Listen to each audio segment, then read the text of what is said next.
Muy bien, hola, ¿cómo están amantes del anime? Hoy empezamos el año abordando todavía aquellas curiosidades y diferencias que hay entre la novela ligera y el anime de Classroom of the Elite, en su 11º capítulo de la segunda temporada. Antes de continuar, déjame desearte un feliz año nuevo. Espero que este año esté lleno de oportunidades y bendiciones para ti. Desde el fondo de mi cocoro, te deseo lo mejor para este año 2023. Dejando eso de lado, déjame decirte que para la próxima semana ya estaré narrando las dos novelas mejor votadas de la encuesta anterior. Dichas novelas serían la de Classroom of the Elite y la de Arifureta, así que amantes de los shounen, espérenlo con ansias. Bueno, sin más preámbulos, comencemos con esto de una vez.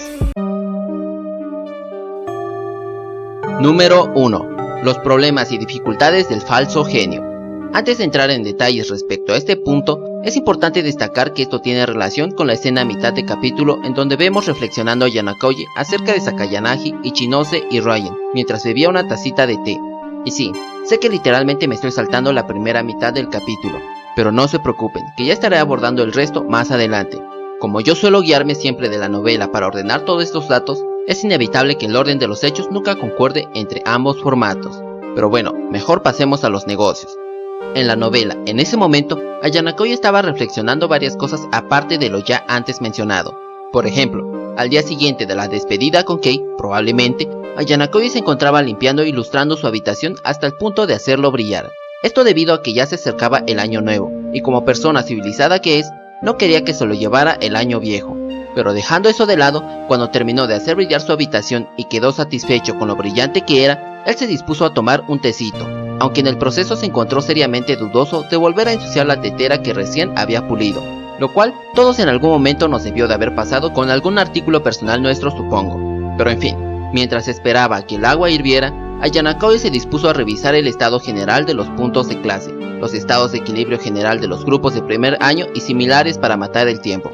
Pero además de eso, también se puso a reflexionar y analizar todos los sucesos importantes por los que había atravesado hasta el momento, es decir, desde sus razones para abandonar la Sala Blanca hasta lo sucedido con Horikita, Kei, su padre y Chabashira Sensei, además de algunas otras piedras en su zapato como Ryan y Sakayanagi. Para entrar en más detalles, porque es sumamente informativo e interesante, está la cuestión de ¿por qué demonios Yanakoye se inscribió en esa escuela en primer lugar? La respuesta de esta pregunta es bastante sencilla. Eso es porque Yanakoye quería tomarse un respiro de la Sala Blanca. De ahí el por qué había decidido desobedecer las órdenes de su padre de volver al lugar al que pertenecía, ya que él no quería volver a la Sala Blanca por el momento. Y ahora se preguntarán cuál es la razón de Yanakoye para hacer esto. Bueno, puede que suene repetitivo o algo así, ya que creo que he abordado esta cuestión en videos anteriores, pero la razón principal y primordial por la que Yanakoye se escapó de la Sala Blanca es porque él estaba seriamente disgustado con el estatus que la Sala Blanca le había dado como la mayor obra maestra de ese lugar. Antes de que preguntes cómo diablos es eso, déjame decirte que Yanakoye no estaba particularmente insatisfecho o en contra de las formas de hacer las cosas de la Sala Blanca, ya que él reconocía que ese lugar era el mejor centro de aprendizaje y educativo que podría pedir, porque a pesar de no haber sido muy amigable con sus derechos humanos, la Sala Blanca le había proporcionado todo el conocimiento teórico, estadístico, filosófico, social, matemático y demás temas educativos básicos y primordiales, así como especializados que cualquiera quisiera tener. Además de eso, también le había otorgado los mejores regímenes de entrenamiento físico y marcial que cualquiera podría anhelar. Gracias a ello y demás, Yanakoye había logrado formar su propia personalidad y se había hecho poseedor de varias habilidades súper convenientes, que lo hacía estar cientos de pasos por delante de cualquiera de su edad.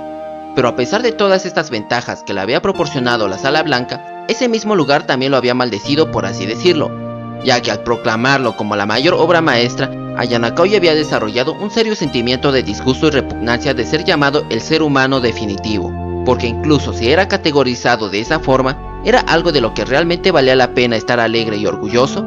Ese era el tipo de sentimiento que él tenía, porque al ser categorizado de esa forma, Yanakoye sentía que su propia existencia estaba siendo encadenado, al igual que su hambre de conocimiento. Precisamente porque desde que tenía uso de la razón, Yanakoye creía firmemente que el estudio solo era significativo cuando siempre había algo nuevo que aprender. Pero de esa misma creencia, también había nacido una duda. ¿Qué pasaría cuando ya no tuviera nada que aprender? Naturalmente, Yanakoye sabía que eso resultaría en una vida insoportablemente aburrida. Aunque esta incertidumbre le hacía devanar los sesos, también tenía más problemas apremiantes en ese entonces, ya que desde el contacto y la amenaza de Chabashira Sensei, Yanakoye había predicho que la visita de su padre ocurriría tarde o temprano. Aunque en un principio no podía determinar si su profesora y padre realmente estaban conectados y se había visto forzado a cumplir los caprichos de Chabashira Sensei debido a su amenaza de expulsión, pero al jugar ser paciente y seguirle el juego a su profesora, al final él había logrado determinar la verdad así como destruir las mentiras de Chabashira Sensei. Aunque irónicamente todo había sido gracias a la visita repentina y predestinada de su padre. Pero la mayor ganancia de Yanakaoji en todo esto no había sido el descubrir la conexión existente entre su profesora y su padre, sino que el mayor incentivo de Yanakaoji había sido el confirmar la veracidad y seriedad de la amenaza de Chabashira Sensei. Es decir, debido al serio trauma que Chabashira Sensei tenía con su deseo obsesivo por ascender, él ahora sabía que su profesora no se atrevería a expulsarlo en un futuro cercano. Aunque antes había considerado la posibilidad de que realmente ocurriera debido a la precaria situación de la clase antes de la prueba en la isla, pero gracias a que ahora había logrado ver a través de las mentiras y verdades entretejidas en la amenaza de Chabashira Sensei en aquel entonces, al dejarse usar por un tiempo, Yanakaoji había logrado destruir la influencia de Chabashira Sensei de un solo golpe y sin la oportunidad de redención. Por otra parte, también estaba la cuestión de que tanto Ichinose como Sakayanagi ya estaban mostrando interés por su existencia, lo cual era una verdadera molestia y lo seguiría haciendo si es que no cortaba de raíz el problema, lo más pronto posible. Sin embargo, aunque Sakayanagi y Ichinose perdieran el interés en él cuando se retirase del escenario, Yanakaoji sabía que aún habría una espina en su costado que sería su acosador, Ryoen. Pero a pesar de eso, él tenía planeado incluso usarlo a él para agitar las cosas a su alrededor si es que Ryoen terminaba dando con él más adelante, ya que aunque quisiera seguir permaneciendo de incógnito como hasta ahora, Yanakaoji era consciente de que eso ya no era posible a estas alturas. Al final de cuentas, solo era cuestión de tiempo para que Ryoen le siguiera el rastro utilizando el hilo invisible que conectaba a Yanakaoji y Kei. Si acaso lo único que Yanakaoji desconocía era el cuándo llegaría ese momento, es decir, sería al día siguiente, en una semana o posiblemente en un mes. Eso era algo totalmente impredecible, lo cual a su vez representaba un serio dolor en el culo para Yanakaoji. Mientras Yanakaoji reflexionaba sobre todos estos asuntos problemáticos, es cuando el agua para su té terminó por hervir, así como también es cuando llegó su visitante inesperado. Número 2. La visita inesperada de una persona completamente inesperada. Mientras preparaba su té, Yanakaoji recibió una visita inesperada, y dicho visitante no era nadie más que el expresidente del consejo estudiantil, Horikita Manabu. Cuando Yanakaoji vio quién era su visitante, él tenía ganas de fingir ausencia si fuera otra persona en aquel momento, pero ante dicha persona que incluso se había tomado la molestia de venir directamente a su cuarto, él no quería ser tan desconsiderado con dicha persona, porque aunque no lo crean, Horikita Manabu es una de las pocas personas que Yanakaoji respeta, por así decirlo, aunque creo que Yanakaoji lo admitió hasta más adelante en la historia. Pero bueno, supongo que un poco de spoilers no está mal para variar. Pero continuando con la historia. Cuando el Horikita mayor llegó a la puerta del dormitorio de Yanakaoji, este lo invitó a pasar a tomar el té. Al presenciar el cuarto pulcramente pulido de Yanakaoji, el Horikita mayor terminó medio alabando a Yanakaoji por su buen trabajo. A pesar de su respuesta modesta al elogio del Horikita mayor, Yanakaoji no perdió el tiempo y pasó directamente a los negocios. Es decir, cuestionó al Horikita mayor por su motivo para visitarlo personalmente y repentinamente. Considerando que Yanakaoji era alguien de primero y sin mucha presencia, él dudaba que él pudiese ser de alguna ayuda para el Horikita mayor después de todo. En respuesta, el Horikita mayor le respondió que su asunto con Yanakaoji era para hablar acerca de Nagumo Miyabi, el actual presidente del consejo estudiantil. Cuando Yanakaoji escuchó ese nombre, él rápidamente repasó lo poco que sabía de la persona en cuestión. Aunque su conocimiento acerca del tipo era casi nula, por decirlo menos, aún así él era consciente de que Nagumo era un personaje bastante oscuro y de corazón negro. Pero independientemente de su percepción del tipo, Yanakaoji no podía entender qué tenía que ver eso con él. Naturalmente, yo tampoco entendí mucho de esta conversación, pero a grandes rasgos, el Horikita mayor quería la cooperación de Yanakaoji para detener a Nagumo Miyabi, ya que el Horikita mayor temía que habría un montón de expulsados de todos los años para el próximo curso, lo cual no era algo necesariamente una novedad, pero sí que iba en contra del modelo tradicional de educación con la que venía trabajando la escuela desde sus comienzos y que el Horikita mayor había estado tratando de proteger y mantener durante su gestión como el presidente del consejo estudiantil.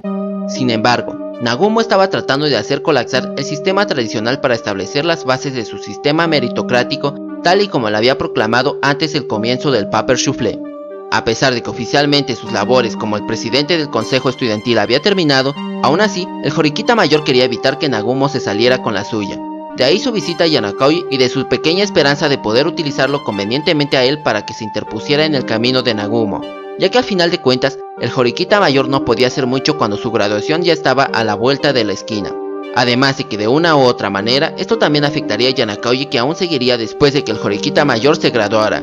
Con todo dicho y expuesto, a Yanakaoji rápidamente leyó entre líneas las verdaderas intenciones del Horikita mayor, por lo que descaradamente le restregó sus verdades al Horikita mayor en la cara. Es decir, le preguntó por qué no lo había evitado por sí mismo desde el comienzo, cuando él había sido el responsable de reclutar a Nagumo Miyabi.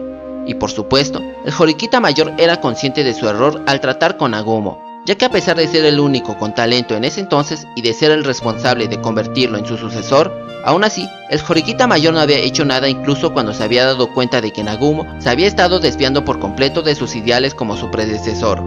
Con a Yanakaoji dando en el clavo, aquí es donde el Horikita mayor soltó un dato interesante, y ese es el hecho de que Nagumo ya gobernaba todos los de segundo año cuando se suponía que originalmente deberían de ser sus enemigos. Aunque a Yanakaoji no sabía cómo demonios Nagumo había logrado algo tan absurdo, el Horikita mayor continuó con la conversación sin darle respuesta alguna a Yanakaoji. Sin embargo, aquí surge otra cuestión interesante, y esa es la razón detrás del por qué el Horikita mayor rechazó a todos los candidatos postulantes de primer año al consejo estudiantil, es decir, personas como Katsuragi e Ichinose. Y si han visto y escuchado mis videos anteriores, en uno de ellos mencioné acerca de la crisis existencial que Katsuragi experimentó cuando el Horikita mayor lo rechazó para ingresar al consejo estudiantil. Al parecer, el Horikita mayor, a pesar de reconocer el talento tanto de Ichinose como Katsuragi, él los había rechazado precisamente porque eran talentos demasiado buenos y verdes, por lo que para evitar que Nagumo pusiera sus manos sobre ellos y los corrompiera con sus ideas, el Horikita mayor se había encargado de buscar cualquier excusa para negarles el acceso a pertenecer al consejo estudiantil. Sin embargo, a pesar de sus esfuerzos, Nagumo se había enterado de ello y había actuado por su cuenta, torciendo las cosas a su conveniencia para hacer que Ichinose ingresara al consejo estudiantil.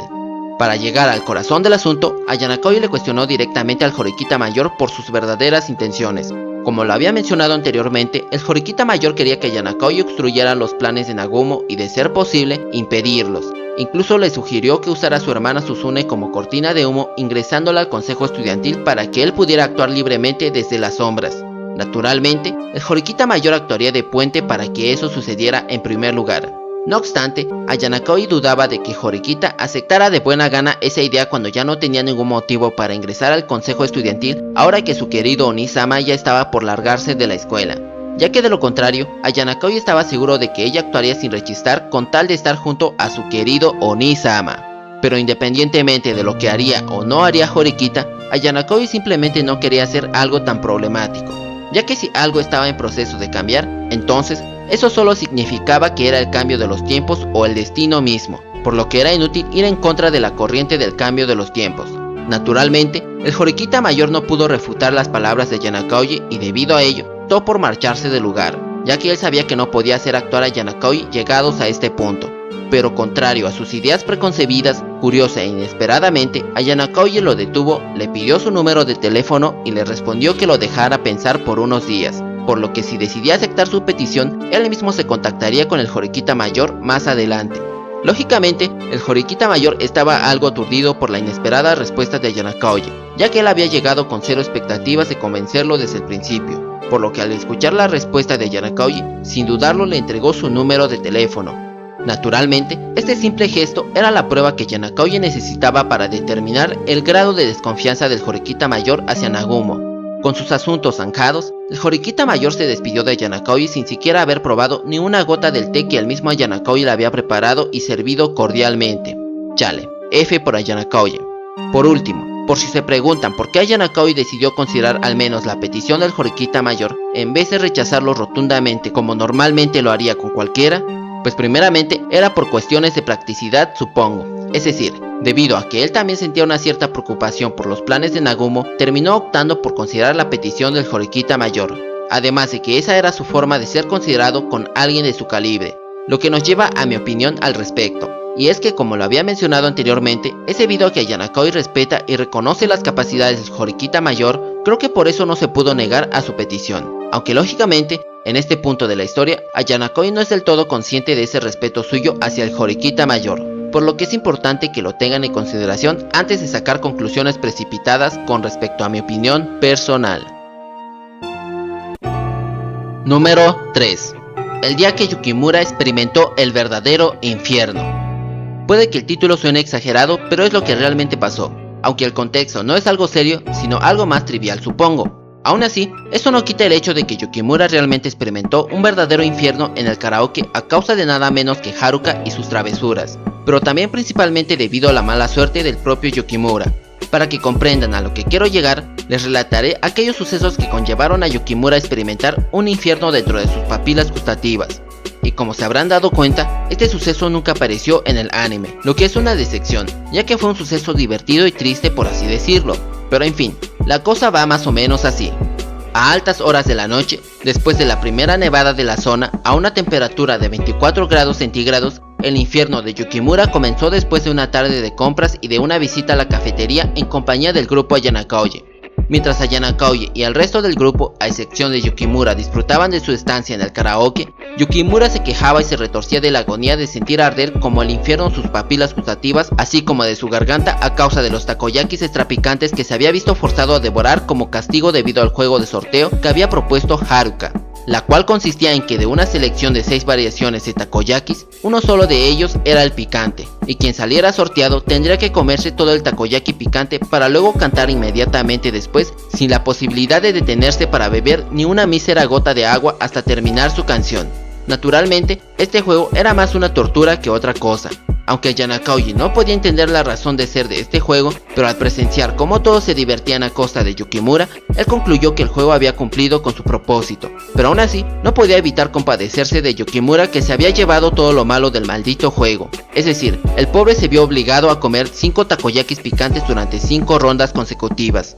Aunque puede que eso no suene algo muy impresionante, pero Ayana Kauji nos menciona que la desgracia de Yukimura tenía una probabilidad de 1 entre 7776 posibilidades para que ocurriera, lo cual era una completa desgracia para la víctima en cuestión, ya que había terminado con un infierno literal en su boca y garganta a causa del picante, además de la tensión en sus cuerdas vocales por cantar en ese estado. Sin embargo, Haruka, que actuaba como poseída por el mismísimo diablo, ella descaradamente le dijo a Yukimura que era realmente afortunado, ya que él se las había arreglado para que todas sus desgracias del año sucedieran de una sola vez, por lo que seguramente le esperaba un año bastante tranquilo y lleno de bendiciones después de todo esto.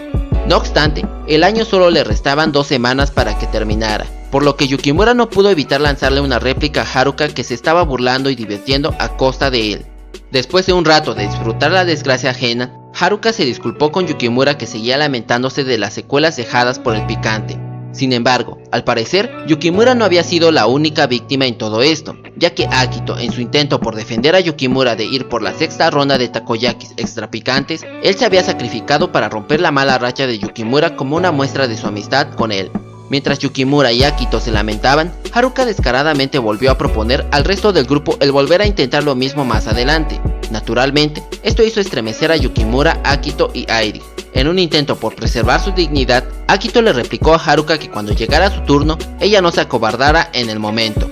Sin embargo, y curiosamente, Haruka respondió confiada y altaneramente que no había ningún problema en ello, ya que ella no se retractaría de su palabra bajo ninguna circunstancia. Ante la confianza sin aparente fundamento de Haruka, Ayana Kauji, que se había dado cuenta de la raíz de esa confianza suya, él trató de hacerla escupir la verdad, y como si fuera la cosa más natural del mundo, sin vergüenza alguna, Haruka proclamó orgullosamente que el picante no le afectaba, ya que ella lo toleraba bastante bien, eso debido a que ella solía consumir normalmente mucha comida picante. Cuando Ayana Kauji escuchó esa descarada proclamación, él no pudo evitar protestar dentro de su corazón, que eso ya era hacer trampa, ya que dadas las circunstancias, el castigo del takoyaki picante prácticamente no aplicaba en Haruka, lo cual solo reflejaba la superioridad que ella tenía sobre ellos al jugar en su propio terreno de juego. Mientras Haruka se regodeaba por su superioridad, Airi no pudo ocultar su ansiedad por ser la próxima víctima de Haruka, ya que si ella corría con la misma suerte que Yukimura, entonces ella no creía ser capaz de soportar ese mismo infierno. Pero curiosamente, tanto Haruka como el resto del grupo, incluso Yukimura, todos reconfortaron a Airi asegurándole que jamás la harían hacer algo tan irrazonable. Para tranquilizar a su mejor amiga, que actuaba como un animal pequeño asustado, Haruka cambió de marcha y se concentró en elogiar la buena actuación musical de Airi, ya que a pesar de su timidez, vergüenza y su falta de volumen vocal, su interpretación había sido bastante buena, lo cual era una completa decepción, ya que si ella fuese un poco más imperativa y agresiva, Haruka creía que su amiga Airi fácilmente podría hacer caer rendido ante sus pies a Ayana Kauji. Muy bien, amantes del anime, eso es todo por el día de hoy. El resto de estas curiosidades y diferencias de este 11º capítulo los estaré abordando en otro video, así que espérenlo con ansias. Recuerden que si el video les gustó, no se olviden en dejarme su poderoso like, tampoco de compartir y comentar. Bueno, sin nada más que decir por el momento, me despido y hasta la próxima. Y recuerda que yo te estaré esperando en el próximo video. Chao, chao.